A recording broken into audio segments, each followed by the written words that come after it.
Hello and welcome to A Critical Dragon, where I talk about narrative in film, television, and in books. And today I want to discuss why it is that we think that the critics are always wrong. And this applies to pretty much our attitude to when we read reviews and criticism of books and films and TV shows that we like or that we loathe. And we disagree with a lot of what the critics say. And it can lead to us sort of going, yeah, but the critics are always wrong. Like, what use are critics? And there are a couple of interesting points that this raises. So before I launch into all of this, I want to make sure the proviso here is that critics are human beings as well. And that means that there are a variety of good critics and bad critics. Sometimes they are right, sometimes they are wrong. The same as every other human being on the planet. No one is unfallible. So, what I want to discuss is when a critic says something and they have written this criticism, they've written this review, why is it that we think they're wrong? And I am going to take as an assumption that the review is accurate and good and insightful. Because if it's, well, sometimes that critic's just dumb. You're like, right. Well, that's hardly revelatory about anything, is it? So, what I want to discuss is why, when we read a review of a film, TV show, or book that we like, that we think, oh, well, that critic's just wrong. And the first big point is confirmation bias.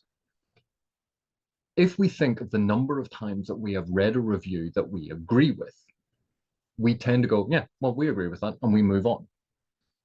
When we read a review that we vehemently disagree with because they rubbish something that we like, we tend to remember that because it fits with this paradigm that, oh, yeah, critics are always wrong. It's a bit like, does toast always fall butter side down? And the thing is, statistically, there's very little variance. It's roughly, not quite, but roughly 50-50. And people have actually tested this.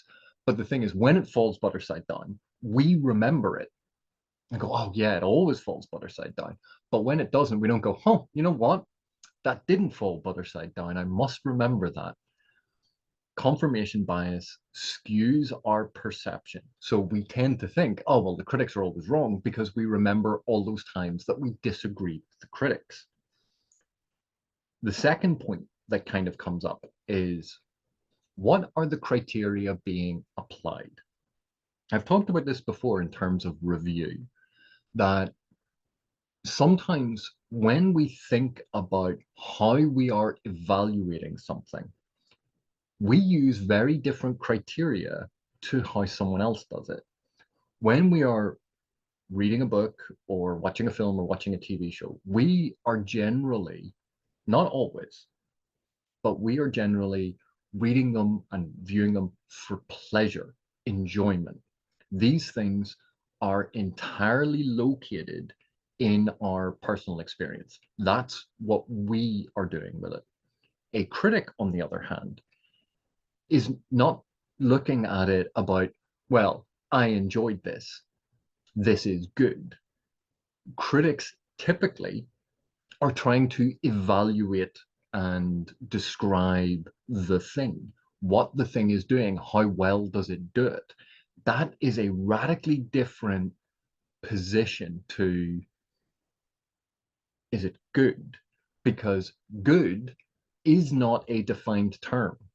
Good is going to vary person to person. So a critic can look at a recent film and go, this film is stereotypical. This film is by the numbers. This film isn't doing anything particularly interesting or innovative. This film is not using interesting cinematography. The dialogue is cliched. And we can sit there and go, yeah, but I really enjoyed it. Those two things are not mutually exclusive. The criteria being applied by a critic is an evaluation of the thing. It's not about whether or not we will personally enjoy it, which leads on to this sort of third point, which is our approach to viewing and reading is very different to the approach that a critic generally takes. A critic is trying to evaluate the thing. We are wondering whether or not we're going to enjoy it. But a critic can never write a review about what we personally are going to enjoy. When we talk about this is well written, this is poorly written, neither of those statements have any impact on our personal enjoyment of the thing. It's evaluating the craft of it. And maybe we personally don't care about that one particular thing, but that doesn't mean that the critic is wrong. It just means that we have deprioritized that information or that evaluative criteria. We don't care about that. Well, what use are critics then? But the critic is trying to explain to a general audience what the thing is doing, how it does it, how well it succeeds. It's not about whether or not you will personally enjoy it.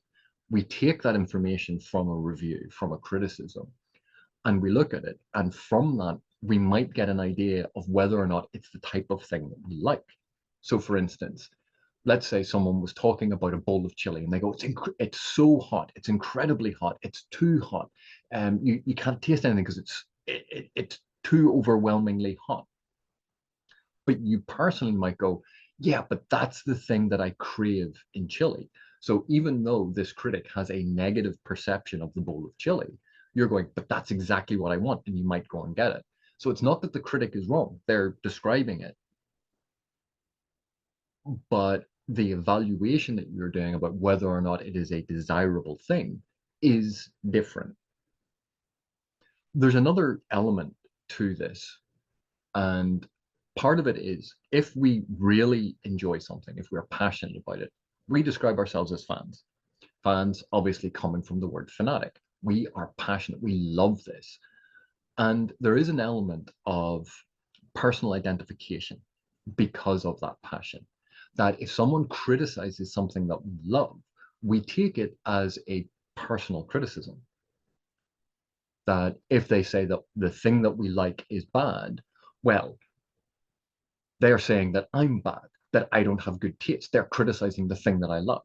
We get defensive. But critics usually are, no matter their passion for the thing, they're, in my experience, most critics are passionate about, say, film or literature. They're passionate about the broader thing, not necessarily the individual element.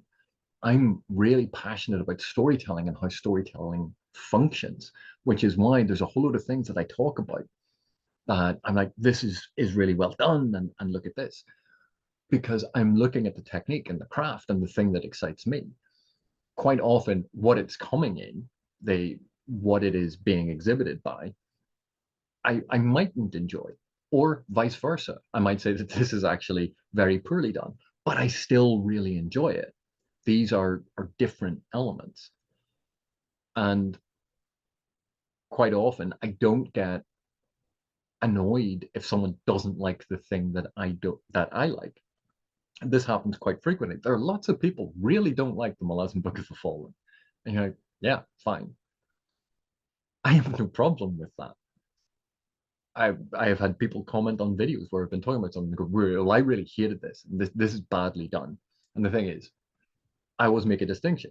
If you don't like it, fine. No one can gainsay that because that's about your personal enjoyment. Saying it's badly done, that is something I might argue against because so much of this is about the understanding of the how it has been done and the different techniques being used.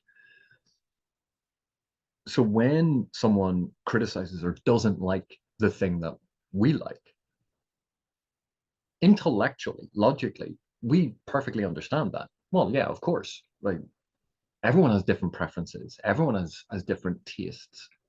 Why would we all like the same thing? But frequently in public discourse, we conflate liking and good. But when we're reading reviews, particularly those done by professional reviewers, they are not equating liking with good. They are looking at good in terms of quality. not in terms of impact or enjoyment. They're not looking at that. It might be an element that is part of the review. Again, reviewers are all human. We all have preferences and biases and things that we like and dislike, and that can color our perception. And while I really hate mentioning this, there is always an element of subjectivity. There is no such thing as completely and utterly objective in terms of the evaluation of a text, because it's always perceived by an individual. You can be more objective or less objective. Or, to put another way, you can be incredibly subjective or not as subjective. It's not a binary of it is either objective or it is subjective. There is always movement because we are individuals. We do see the world differently. We perceive things differently. We have different information at the back of our heads. We have different examples that we are linking things to. And that is always important to remember. There are objective things that you can say about a film or a book or a TV show. You can list facts about these things: when it was published, when it was made, who was in it, what the characters did, what the characters said, what events transpired. We can do all of those things objectively because that is describing. But when it comes to interpretation, it is always going to be colored by the individual in question. And it's trying to take, when we are writing reviews or when we're engaged in criticism, trying to take a step back from that subjectivity. And we can never remove it completely, but we try to take a step back. It will always color our perception to a greater or lesser extent. But the more practiced we get at it, the better we are at taking a step back and letting it color our perception less, which is why quite often there are books that I have discussed and gone through how they are written in the various prologue things that I have done. These are books that I do not like, but I can still say very positive things about aspects of the writing. Conversely, there are books that I love or have really enjoyed, and I'll say negative things about how they are written, because it's not about an absolute state. Like one of the examples was the start of Terry Goodkin's Wizard's First Rule. It is not a book nor a series that I particularly enjoy. I don't think it's particularly good. It is impactful. It was wildly popular. And breaking down how that opening worked, you can see what Goodkin was doing with it, the different elements he was bringing in. It doesn't mean I think it's good, because again, only an idiot sort of associates I enjoy with good as an objective criteria. And when we are reviewing, we try to engage with what it is doing, not what we wanted it to do. And again, that's a difficult thing sometimes to master. In addition to all of this, we have an element of egocentrism. One of the things that quite often crops up, particularly in any particular fandom or in any particular genre, say science fiction or fantasy or horror, these are niche. These are not general audiences. These are general interests. These are niche interests. And because we love whatever the genre is, or we love whatever whoever the author is, or the film series, because we love these things, we tend to normalize them. And we forget that it's not normal. Some of the most popular, most watched TV shows are the soaps and the melodramas. These are wildly more popular than a lot of the fantasy and science fiction. The same with books. Romance is the largest commercial genre around by far. And there are occasional outliers in fantasy and science fiction. But for the most part, fantasy and science fiction are niche. They are not the norm. And therefore, when a critic is writing a review, they are writing a review for the general public quite often, unless it's a niche publication, in which case, quite often they're writing a review for that niche audience. But the audience for whom the review is intended is not necessarily us. But because we like, we love, or we even hate the thing, we read this review and go, well, they're just wrong about that. And we forget that we are not necessarily the intended audience for the review, that the review is intended for other people, and that our niche interest is not the base norm. And this is tied up in egocentrism. This is tied up in the, well, I felt this way about it. Why isn't that reflected in the review? And so again, like this leads us back to not only confirmation bias and the different criteria being applied, but the general approach to viewing and reading. We read and view these things for pleasure. That is generally not what is being evaluated by a reviewer. These critics are not trying to say that you personally are going to enjoy this. They're not even going to say, if you like this, you're a bad person. But because of our passion and our self-identification with the thing, we take it as that. And yet that is not and never will be how it is intended. And it can be quite a strange thing because really, when we why do we read reviews of things that we have already read or watched? We're looking for validation of our perspective, or we're looking to find new ways of looking at the object. We want to see how other people have perceived it. But if we're interested in how other people perceive it, then logically, intellectually, we'd go, yeah, okay, so they didn't enjoy it and they didn't enjoy it for these reasons. And that's interesting because it gives us a different way to look at the text, be it film, TV, or book. And we wouldn't get annoyed. But the thing is, quite often we do get annoyed because they're criticizing the thing that we love. So again, we've placed ourselves, our individual selves, at the center of everything when that's not what it is. And a lot of these waters get muddied when we have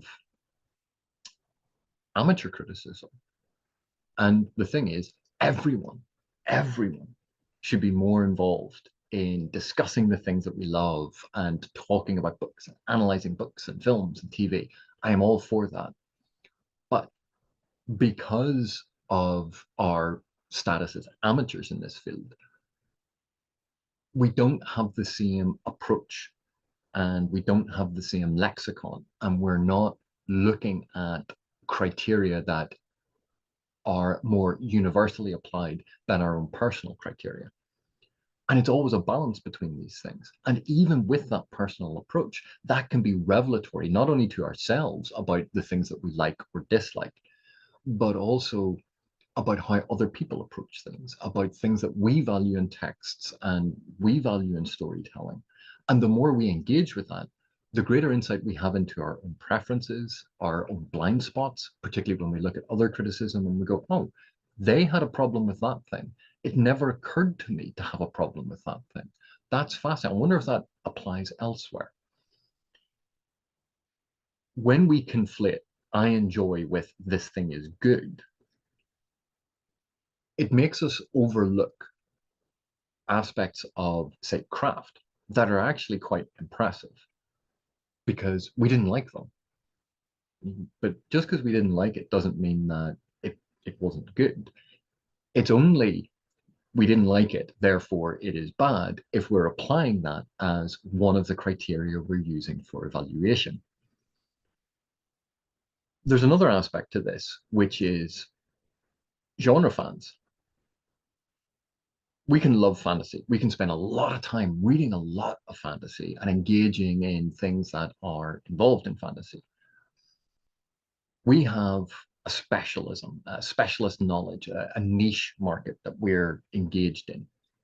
Critics, on the other hand, usually have much larger data sets, much larger or broader ranges of experience. Let's say you read 100 novels a year, which, that's 2 novels a week, but they're all fantasy novels. And so the points of comparison that you have, that we have when we look at these things, are always to other things within this niche genre, because fantasy is a niche genre. We could do the same with science fiction. If we read 100 science fiction novels, we're only ever comparing it to other science fiction. Critics, on the other hand, typically, even if they end up specializing in genre, usually have a much broader and wider base, that the points of comparison being picked up on are not just from fantasy, they're not just from science fiction. They're from, say, all types of literature or all types of film. And even then, the volume with which we get through various texts, we can watch a lot of TV, say, and we watch all of these episodes. And the reason we watch them is because we're engaged by it, we're enjoying it. That we don't, well, I know some people hate watch stuff, but for the most part, we don't hate watch. We watch things because we are enjoying them. Therefore, we're already predisposed to view them favorably. Critics, on the other hand, when they're approaching it, the volume that they are dealing with is usually substantially higher because it's their job. They're going through this and they're having to review multiple films. They watch more films in the cinema than anyone else because that's their job. And so not only are they going to the cinema to see the one film this month that came out that they're interested in, they're going to see all of the films that came out this month in the cinema. And because of that, their range of what they are talking about is much broader. They are comparing it to a much larger data set. So whereas we will go to see the one thing that came out this month that we were interested in, we have very selective criteria. And our data set then is much more limited. There is also an element of anti-intellectualism, which has been on the rise for decades, and it is a problem. Why does this person think that they are an expert? Usually because they've studied the subject for years. They've watched and analyzed and broken apart thousands more examples of whatever the thing is than we have done. That's why they are involved in this business. But again, we tend to twist it and go, who are they to say that this is good? They didn't like the thing that I liked. And again, we come back to that, the difference in criteria. It's not about liking. It's not about enjoyment. It's about how well executed it was, or whether or not it was impressive. Was it innovative? And something that is innovative to someone who has seen a lot, that is going to be rarer than something being innovative to those of us who have a much more limited experience of it. And so there is sometimes a resentment toward those with more experience. We feel it invalidates who we are. And yet, that's simply not true. Think of the number of times when we rush to reassure someone when we have discussions about books. Well, I didn't like this thing. And we rush to, oh, yeah, well, that's valid. As if we need reassurance that our personal preferences are somehow valid or not valid. Our personal preferences are our personal preferences. It's this bizarre notion that people need validation for whether or not they liked something, that they need permission. Not everyone is like this. But when we think about a critic and the critic rubbishing something that we love, we sometimes, again, going back to that point, take it as a personal attack, take it as a personal criticism, even though that critic doesn't know us. That critic never contemplated us personally when they were writing their review. Maybe they did. If you're friends with critics, sometimes it happens. But when we think about it, we get that defensive attitude. And we can feel that it in some way invalidates our perspective, which is rubbish. Um, this need for constant validation that I read things the correct way. We misread things all the time. It happens. It happens to the most well-educated, experienced reader and film goer that you can imagine. They can still misread things. Things may not work for them. They might miss something that was important. They might dismiss something that was important. It happens. This is a natural point of being human, the human experience. We're fallible. But when we make judgments about this is bad, you know, what are your criteria for saying it is bad? What is this based on? Oh, well, this was just dumb because it didn't do this thing. You know, did it promise to do that thing?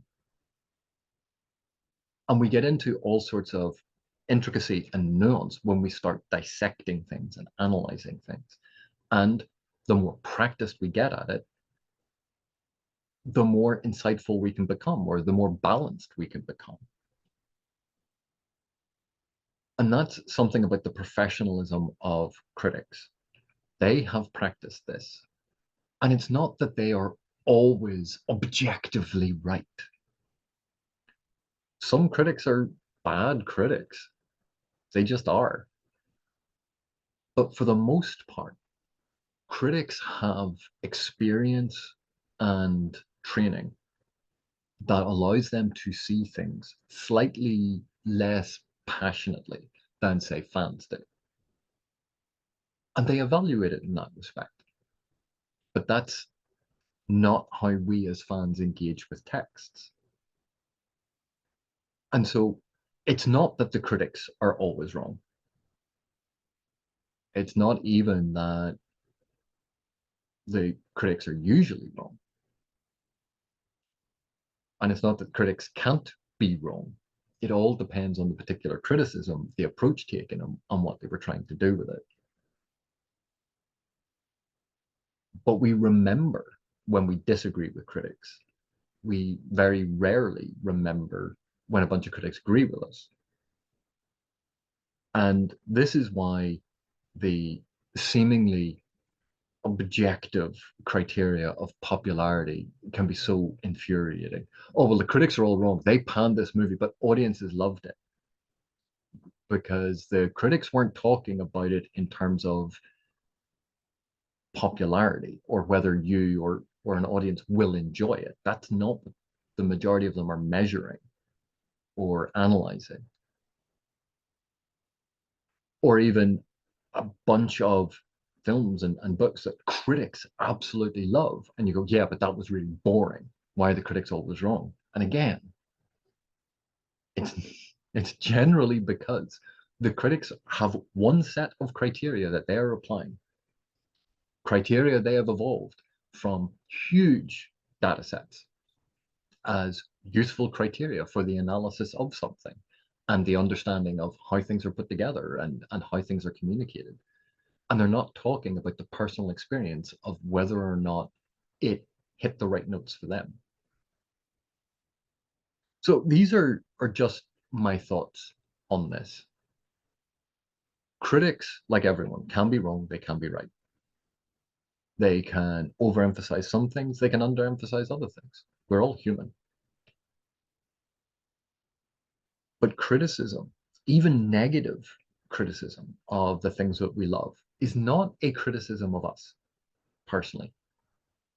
We all love things that are bad for us. We all love things that are terrible. One of the most popular films on Netflix, it was a recent thing came out there, was was it the Meg 2? Terrible horror schlocky B movie. But people love it. They love it because it's a terrible schlocky B movie. It's silly, it's entertaining. Does that make it a good film? It only makes it a good film if your criteria is, does it entertain me? And if you think that that is the criteria by which we measure the goodness of films, then The Meg 2 is a great movie. It's enjoyed by millions of people. But if your criteria are, is it well acted? Is it well directed? How does the dialogue sound? Does it engage with themes? Does it engage with concepts? Is it interestingly directed? Are there interesting uses of cinematography? All of these sorts of elements. No, The Meg 2 is never going to be considered a good movie. It all depends on the criteria you've chosen. And quite often, we as fans have radically different criteria to critics. You go, well, what use are critics then? Critics are there to tell us what the thing is, not whether or not we would enjoy it. And the only way to do that is to apply those sorts of criteria because they can never know what we individually are going to privilege. So these are just my thoughts on this. I thought this would be an interesting topic just to run through this because our perception of the critics always being wrong is usually wrong. Um, if you take your top 100 films, or more manageable number, the top 20 films that you really enjoy, take the top 20 films that you really enjoy, and you go on Rotten Tomatoes or any of the other review aggregate sites and look at the number that the critics said were good or were okay of your top 20. And look at the number that they said, no, it's bad. It's not a good film. Chances are the critics are going to side with you more often than not. If you're a fan of things like The Meg or Sharknado, chances are critics are going to say this is a terrible film, but it's highly entertaining. And if you're a fan of that type of film, chances are the critics are more often going to go, this film is terrible. It all depends on the thing. But anyway, I hope everyone has a great new year. Thank you very much for watching. Thank you for your continued support, and I will see you in the next one.